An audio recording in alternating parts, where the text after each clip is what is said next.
नमस्ते बच्चों। तो जो हमारा आज का टॉपिक है उसमें हम डिस्कस करेंगे कि अगर हमारी रे ऑफ लाइट डेंसर से लेके रेयरर मीडियम में जाएगी तो क्या होगा। और जो हमने प्रीवियस वीडियो में हमने देखा था वो हमारा कन्वेक्स स्पेरिकल सरफेस था, रिफ्रैक्टिंग सरफेस था जो हमारा कन्वेक्स स्पेरिकल सरफेस था। बट इस टाइम हम जो केस डील कर रहे हैं वो है हमारा कनकेव स्पेरिकल रिफ्रैक्टिंग सरफेस। ठीक है, तो हमने सपोज कर लिया कि जो हमारा ये कनकेव स्पेरिकल रिफ्रैक्टिंग सरफेस है ये हमारा डेंसर मीडियम है और ये हमारा रेयरर मीडियम है। और जो रिफ्रैक्टिव इंडेक्स है हमारे डेंसर मीडियम का वो हमारा μ2 है और जो रिफ्रैक्टिव इंडेक्स है रेयरर मीडियम का वो हमारा μ1 है। तो जो हमारा डेंसर मीडियम है हमने सपोज कर लिया कि डेंसर मीडियम में हमने क्या रखा हुआ है, हमने अपना ऑब्जेक्ट रखा हुआ है। तो जो ऑब्जेक्ट है उसकी पोजीशन सपोज कर लिया कि हमारी O है। ठीक है, तो यहाँ से क्या होगा, यहाँ से हमारी रे ऑफ लाइट आएगी ऐसे। ठीक है, तो वो ऐसे जानी चाहिए, बट नहीं, जैसे हमारी रे ऑफ लाइट ट्रेवल करती है from one medium to another medium, तो वो क्या करती है, वो अपने पाथ से डिफ्लेक्ट हो जाती है। ठीक है, और बैंड हो जाती है। हम ये कह सकते हैं कि वो बैंड हो जाएगी ऐसे। ठीक है, तो जो हमारा ये बेंडिंग का जो फिनोमिना होता है ना, इसी को हम रिफ्रैक्शन बोलते हैं। ठीक है, तो ये हमारा जो पॉइंट है, जिस पॉइंट पे वो इंटरसेक्ट करेगी, हमने सपोज कर लिया कि हमारा पॉइंट ए पॉइंट है। ठीक है बच्चों, तो अब हम यहाँ क्या करेंगे, जो हमारा रिफ्रैक्टिंग सरफेस है, जो मिरर का जो सरफेस है उस पर हम क्या करेंगे, एक नॉर्मल डाल देंगे ऐसे। ठीक है, तो हमने इस पॉइंट के ऊपर क्या डाल दिया, हमने इस पॉइंट के ऊपर एक नॉर्मल डाल दिया। तो जो हमारा नॉर्मल जिस पॉइंट पे इंटरसेक्ट करेगा वो हमारा क्या होगा, वो हमारा सेंटर ऑफ कर्वेचर होगा। क्या होगा, वो हमारा सेंटर ऑफ कर्वेचर होगा। और जो हमारी रिफ्रैक्टेड रे होगी, हम क्या करेंगे, इसको ट्रेस कर लेंगे। तो जिस पॉइंट पे ये इंटरसेक्ट करेगी वहाँ पे हमारी इमेज बनेगी। तो आई हमारी इमेज के लिए है, सी हमारा सेंटर ऑफ कर्वेचर है, ओ हमारा क्या है, ओ हमारी पोजीशन है जिसके ऊपर हमने ऑब्जेक्ट को रखा हुआ है। और बच्चों हमने प्रीवियस वीडियो में स्टडी किया हुआ है कि जो हमारी इंसिडेंट रे है वो एंगल अल्फा बनाएगी, किसके साथ बनाएगी, हमारी प्रिंसिपल एक्सिस के साथ। और जो हमारी रिफ्रैक्टेड रे है वो एंगल बीटा बनाएगी, किसके साथ बनाएगी, हमारी प्रिंसिपल एक्सिस के साथ। और जो हमारी नॉर्मल है वो कौन सा एंगल बनाएगी, वो हमेशा गामा एंगल बनाएगी, किसके साथ, हमारे प्रिंसिपल एक्सिस के साथ। अब हम क्या करेंगे, अब हम यहाँ से है ना एक नॉर्मल डाल देंगे इस पॉइंट के ऊपर। तो जिस पॉइंट के ऊपर हमने नॉर्मल डाला है वो सपोज कर लिया कि वो हमारा M है। और ये हमारा कौन सा पॉइंट है, ये हमारा पॉइंट P पॉइंट है।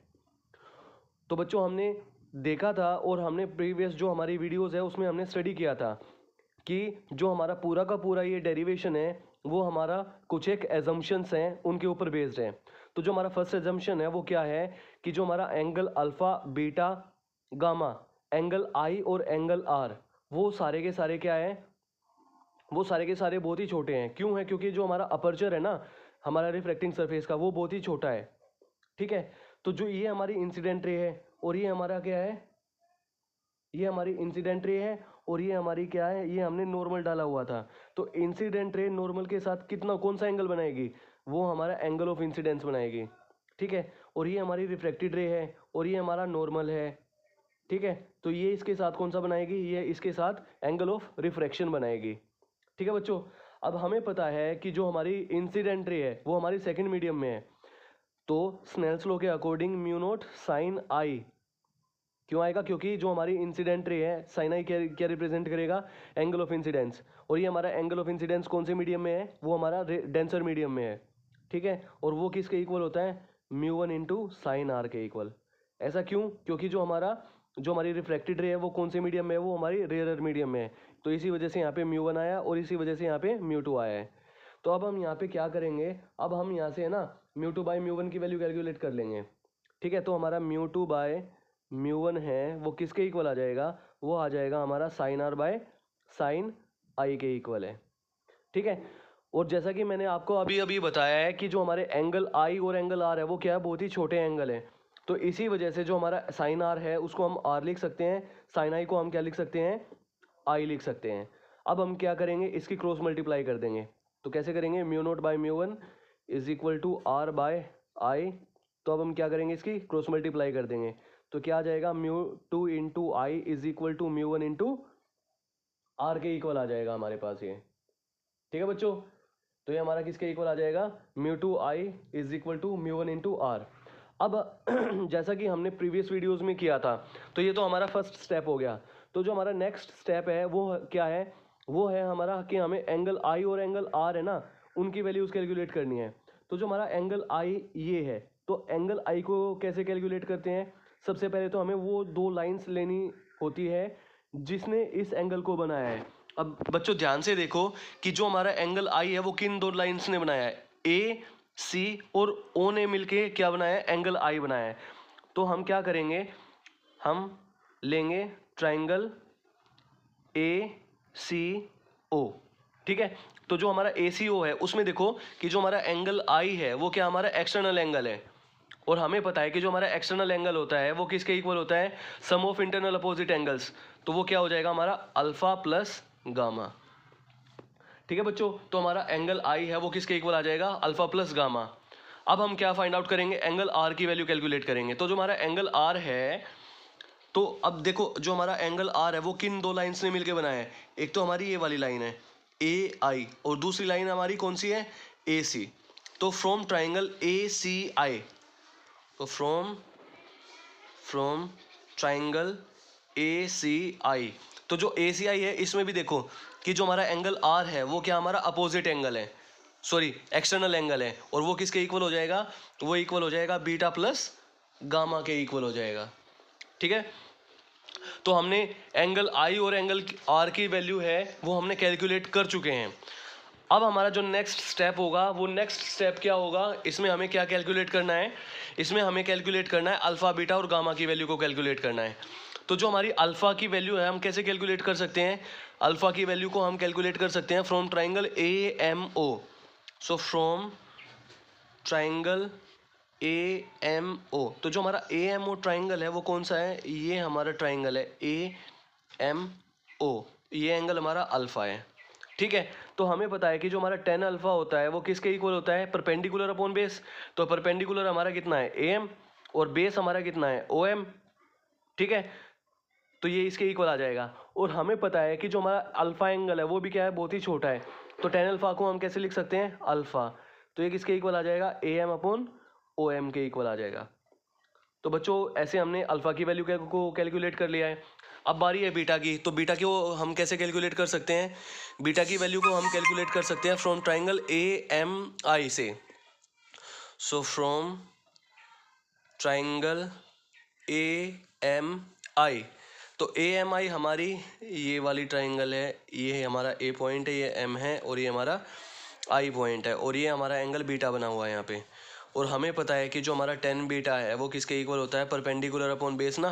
तो परपेंडिकुलर हमारा ए एम है और बेस हमारा एम आई है। ठीक है, और हमें पता है कि बीटा की वैल्यू छोटी है, तो बीटा टेन बीटा को हम कैसे लिख सकते हैं, तो beta is equal to A M upon M I के इक्वल आ जाएगा। ठीक है बच्चों, तो ऐसे हमने बीटा की वैल्यू को कैलकुलेट कर लिया। अब बारी किसकी है, अब हमें गामा की वैल्यू चाहिए। तो गामा की वैल्यू का हम कहाँ से कैलकुलेट कर सकते हैं, from triangle A M C से। So from triangle A M C, जो हमारा ए एम सी है वो क्या है हमारा, ये वाली ट्राइंगल हमारी ए एम सी है, ये थोड़ा सा इस साइड में बना हुआ है।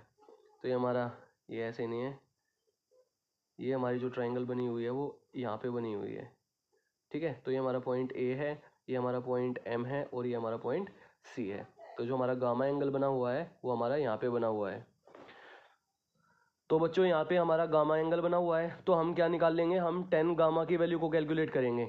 तो जो हमारा टेन गामा है वो किसके इक्वल हो जाएगा, वो हो जाएगा perpendicular, that is A M upon base, so that is M C we have. Okay, और हमें पता है कि जो हमारा टेन गामा है, गामा एंगल क्या है, बहुत ही छोटा एंगल है। तो हम टेन गामा को हम कैसे लिख सकते हैं, gamma is equal to A M upon M C के इक्वल लिख सकते हैं। तो बच्चों ध्यान से देखो कि हमारे पास अल्फा की भी वैल्यू है, सॉरी एंगल आई की भी वैल्यू है, आर की भी वैल्यू है, अल्फा बीटा और गामा की भी वैल्यू है। तो हम क्या करेंगे, जो हमारी ये इक्वेशन है ना, ये वाली जो इक्वेशन है, हम इसमें इनकी वैल्यूज़ को पुट कर देंगे। तो mu two into I, I हमारा क्या है, एंगल ऑफ इंसिडेंस, और एंगल ऑफ इंसिडेंस की वैल्यू कितनी है हमारे पास, alpha plus gamma is equal to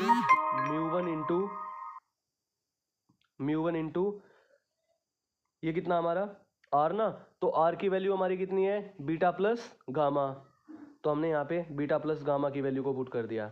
अब हम क्या करेंगे, mu two into alpha, alpha की वैल्यू कितनी है हमारे पास, A M upon O M plus gamma. अब यहाँ पे देखो गामा की वैल्यू कितनी है हमारे पास, A M upon M C is equals to mu one into beta, beta की वैल्यू कितनी है, ध्यान से देखो बच्चों, A M upon M I है ना, तो ये क्या हो जाएगा, A M upon M I plus, अब क्या चाहिए हमें, mu one into beta plus gamma है ना, तो बीटा की वैल्यू हम ऑलरेडी पुट कर चुके हैं, अब हमें गामा की वैल्यू पुट करनी है। तो जो हमारा गामा है वो कितना है, M A M upon M C के इक्वल है। तो बच्चों ध्यान से देखो, ए एम सारों में कॉमन है, तो हम क्या करेंगे, ए एम को कॉमन ले लेंगे और इसको कैंसिल आउट कर देंगे। तो जैसे ही हम ए एम को कॉमन लेके कैंसिल आउट करेंगे तो हमारे पास जो न्यू इक्वेशन बनेगी वो हमारी कौन सी बनेगी, वो बनेगी हमारे पास mu two by O M plus mu two by M C is equal to mu one by M I plus mu one by M C आ जाएगा। और जो हमारा सेकंड एजम्पशन है, जो हम प्रीवियस बहुत सारी वीडियोस हैं उनमें हम फाइंड आउट कर चुके हैं और बता चुके हैं कि जो डिस्टेंस होती है ना पी और एम के बीच की, वो बहुत ही नेग्लिजिबल डिस्टेंस होती है। तो हम क्या कर सकते हैं कि हम m को रिप्लेस कर सकते हैं p के साथ। तो हम यहाँ पे क्या करेंगे, यहाँ पे हम m को रिप्लेस कर देंगे p के साथ। तो जैसे ही हम m को p के साथ रिप्लेस करेंगे तो हमारे पास क्या आ जाएगा, mu two by P O plus mu two by P C is equal to mu one by P I plus mu one by P C. ठीक है बच्चों, तो जो हमारे न्यू कार्टेशियन साइन कन्वेंशन है उसके अकॉर्डिंग हमारे पास क्या है, म्यू टू बाय, अब यहाँ पे देखो mu two by P O है ना, तो पी ओ क्या हमारी पोल से लेके ऑब्जेक्ट के बीच की डिस्टेंस, तो पोल हमारा ये है, ऑब्जेक्ट ये है, तो यहाँ से लेके यहाँ तक की जो बीच की जो डिस्टेंस होती है उसको हम क्या लिखेंगे, उसको हम यू लिखते हैं। क्या लिखते हैं, ऑब्जेक्ट की जो डिस्टेंस होती है वो यू होती है, इमेज की जो डिस्टेंस होती है उसको हम वी लिखते हैं, और जो हमारी सेंटर ऑफ कर्वेचर होता है उसको हम क्या लिखते हैं, उसको हम आर लिखते हैं। ठीक है बच्चों, तो ये हमारा क्या हो जाएगा, ये हमारा आर हो जाएगा। और जो हमारा साइन कार्टेशियन साइन कन्वेंशन है उसके अकॉर्डिंग जो हमारी लेफ्ट हैंड साइड में जो भी डिस्टेंसेस होती है उसको हम नेगेटिव कंसीडर करेंगे, और जो उसके राइट हैंड साइड में होती है उसको हम पॉजिटिव कंसीडर करेंगे। तो यहाँ पे क्या है, mu two by P O है ना, तो पी ओ हमारा क्या है, पोल से लेके ऑब्जेक्ट के बीच की डिस्टेंस है। ठीक है, किसके बीच की डिस्टेंस है, ऑब्जेक्ट से लेके पोल के बीच की डिस्टेंस, तो उसको हम u कंसीडर करते हैं। ठीक है, और क्योंकि ये लेफ्ट हैंड साइड में है तो ये क्या हो जाएगी, वो नेगेटिव हो जाएगी। ठीक है, प्लस पी सी क्या हमारी पोल से लेके सेंटर ऑफ कर्वेचर के बीच की डिस्टेंस, तो वो क्या है, वो राइट हैंड साइड में है, तो वो क्या हो जाएगी, वो पॉजिटिव हो जाएगी, तो म्यू टू बाय आर के इक्वल हो जाएगा। ऐसे ही हम क्या निकाल लेंगे, म्यू वन बाय पी आई क्या हमारी पोल से लेके इमेज के बीच की डिस्टेंस है, वो क्या होती है, वो वी कंसीडर करते हैं, बट वो क्या हो जाएगी, वो नेगेटिव हो जाएगी। क्यों हो जाएगी, क्योंकि वो लेफ्ट हैंड साइड में है, plus mu one by P C हमारा क्या है, रेडियस ऑफ कर्वेचर, तो जो वो हमारी राइट हैंड साइड में, तो वो क्या हो जाएगी, वो हमारी पॉजिटिव हो जाएगी। तो अब हम यहाँ पे क्या करेंगे, जो हमारी आर वाली टर्म्स है ना उनको एक साथ कर लेंगे, और जो हमारी बाकी की बची हुई टर्म्स हैं उनको हम एक साइड में कर लेंगे। तो यहाँ से क्या आ जाएगा, mu two by R minus mu one by R is equals to mu two by U minus mu one by V. ठीक है बच्चों, तो ये हमारा रिक्वायर्ड रिजल्ट आ गया है। I hope this video will be useful और beneficial for all of you. So thanks for watching this video. If you like this video, then please share it and subscribe my channel. Share my channel and subscribe my channel. And don't forget to press the bell icon. Thanks for watching this video. Thanks and have a nice day.